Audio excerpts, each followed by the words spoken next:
Sometimes feels like I'm on my own now. Life got slow down, trying to go solo. Summertime windows roll down. Yeah, let me roll round. So ayun, naalala niyo sabi ko nung November, magwo-workout na tayo, magpapapayat and magbabalik alindog. May nangyayari na. So sinimulan na natin yung workout after 3 months. Challenge ko yung sarili ko for 30 days. Anong kaya kong gawin for my fitness journey? Simulan natin sa day 1.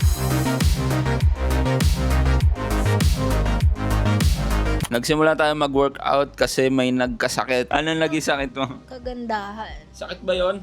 Dengue po. Ayun, nagkaroon ng dengue si madam. Pero hindi pa namin alam nung January 11 yun. And hindi naman pwede na parehas kami may sakit. So, ang ginawa ko, nag-exercise. Fortunately, may nagbigay sa atin ng magandang pang-workout, which is yung stationary bike. Shout out kay mami. So, January 11, nagsimula na ako mag-bike for 3 days yun. Then, dumating na yung January 14. Ang araw na yun, nalaman namin na may dengue nga si Kyla. Since nagpa-check up kami, nagpa-CBC. Anong naramdaman mo na nung nalaman mo na may dengue ka?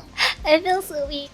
Ayun na nga, January 14 hanggang January 18, nag-decide si madam na Magpa-confine. nagpa-confine siya. And dahil dun, medyo nagkaroon ng delay sa fitness journey natin. Na-cancel out ulit yung exercise. Pero ang ginawa ko as much as possible, minintain ko yung diet.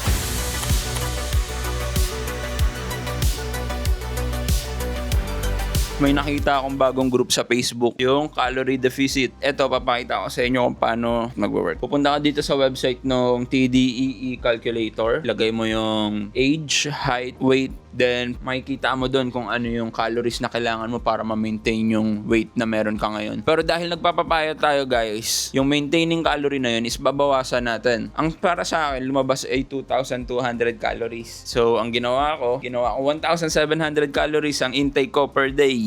Nung lumabas na si Kyla, January 18, dito na ako nagsimula maging strict. Parang tinitignan ko na lahat ng nutritional packs, lahat ng mga macros, sinesearch ko sa ChatGPT para lang ma-hit yung tamang calories per day. Then ito na yung problema na parang nare-realize ko nun, parang bitin yung exercise. January 25, doon na ako nagsimula mag-jogging. Ang dami ring mga story ng mga tropa. Nag-i-Strava, jogging, walking, sa Vermosa, sa Dasma. So nainggit ako, sinimulan ko na din. 40 gram lang. January 27. Noong January 27, nagkakaroon ng trend sa mga tropahan. Parang nagsimula silang magkaroon ng interest sa pickleball. Ito, papakita akong B-roll, pero hindi January 27 eh. Kumbaga, ilang araw na kasi kami nagpi-pickleball and itong araw na to naisipan ko lang mag-shoot. Ay, ilang kali.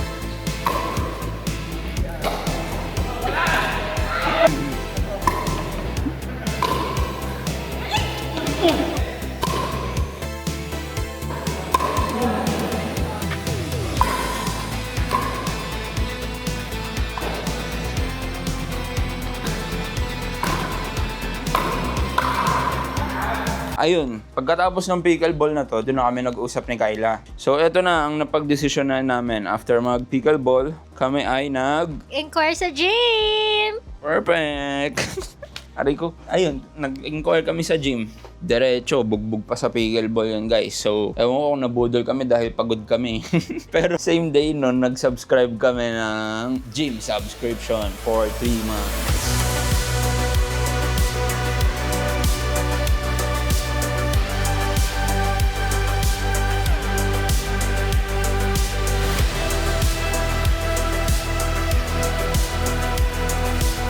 Ang galing mga coach doon. So, nag-subscribe na rin kami ng fitness trainer. Ako, nag-subscribe ako ng 30 sessions, si Madam ay 12. So, ang day to day is February 8. And ilang araw na kami nagsa-session, guys. Parang 4 sessions na. Meron ka bang nararamdaman na pagbabago sa iyong katawan? Magandang tanong yan. Ang dami na sumasakit sa katawan ko.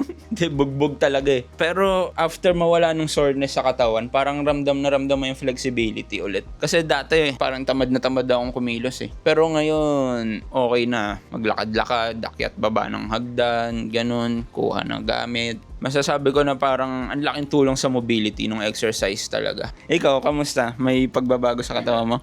Ang pinaka mas magandang feeling sa akin yung nawala yung backache ko. Parang yun rin yung sinabi nung coach. Sabi nung coach parang yung posture mo nakaka-apekto dun sa mga sakit-sakit sa katawan mo, and yung workout sa gym makakatulong yun para maibsan yung sakit. So wala nang backache so far. Ibang klase ng backache, like muscle soreness and stuff.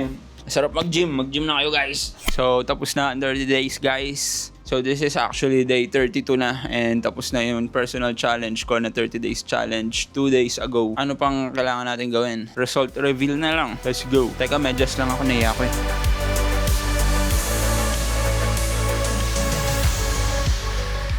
Hindi, yun nga. Kaya naisipan ko rin mag-vlog para pag pinanood ko yung mga video, makita ko yung mga struggles na pinagdaanan ko, no? Bago maabot yung mga achievement. Etong vlog na to for tracking. So, eto ang day 0. Day 0 kasi yung day 1.